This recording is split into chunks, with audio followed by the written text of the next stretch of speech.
কেনেকুৱা আছে সকলো ভালে আছেনে? আজি যে বহুত ঠাণ্ডা পৰিছে ন, সেইকাৰণে ময়ো ভাবিলোঁ এটা পিটিকাকে কৰি খাওঁ আৰু আপোনালোককো দেখাওঁ বুলি। পিটিকাটো একদম চিম্পুল হয়, সকলোৱে জানেই বাৰু, আৰু আলু আৰু কণী পিটিকা হ'লেও মোৰ ধৰণে মই কেনেকৈ বনাইছোঁ আপোনালোককো শ্বেয়াৰ কৰোঁ বুলি ভাবিলোঁ। চাব মোৰ ভিডিঅ'টো। আহকচোন এতিয়া আমি বনাবলৈ আৰম্ভ কৰোঁ। এয়া প্ৰথম মই আলু আৰু কণীখিনি ধুনীয়াকৈ বইল কৰি লৈছোঁ অকণমান নিমখ দি, আৰু তেতিয়া সোনকালে সিজে কাৰণে নিমখ দি বইল কৰি লৈছিলোঁ।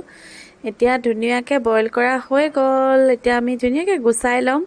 তাতে অকণমান এটা চিক্ৰেট ইনগ্ৰেডিয়েণ্টছো দিছোঁ দেই, সেইটো আপোনালোকক মই লাষ্টত দেখাম বাৰু। আৰু এয়া ধুনীয়াকৈ কণী আৰু আলুটো বইল কৰা হৈয়ে গ'ল। এতিয়া ইয়াতে জলকীয়া কাটি দিছোঁ ধুনীয়াকৈ অকণমান, আৰু ধনিয়া চনিয়াও থাকিলে বিৰাট ভাল লাগে। পিঁয়াজ পাতো কাটি দিছোঁ, আৰু এইফালে ধুনীয়াকৈ পিঁয়াজ কাটা হৈ গ'ল। আবাৰ জলকীয়া দিছোঁ, ধনিয়াটো নাই আজি সেইকাৰণে অকণমান পিঁয়াজ পাতকে কাটি দিলোঁ। আৰু এয়া দেখিছেনে, আদা আৰু নহৰু অকণমান সৰু সৰুকৈ কাটি দিব লাগে, বিৰাট টেষ্টি লাগে তেনেকৈ খাবলৈ। এতিয়া নিমখ দি দিছোঁ, তাৰপিছত নিমখটো সোৱাদ অনুসৰি দিব সকলোৱে। এইটো যে ঠাণ্ডা দিনৰ কিমান টেষ্টি পিটিকা নহয়নে, সকলোৰে প্ৰিয় চাগে। আৰু মিঠাতেল অকণমান বেছিকৈ দিব লাগে।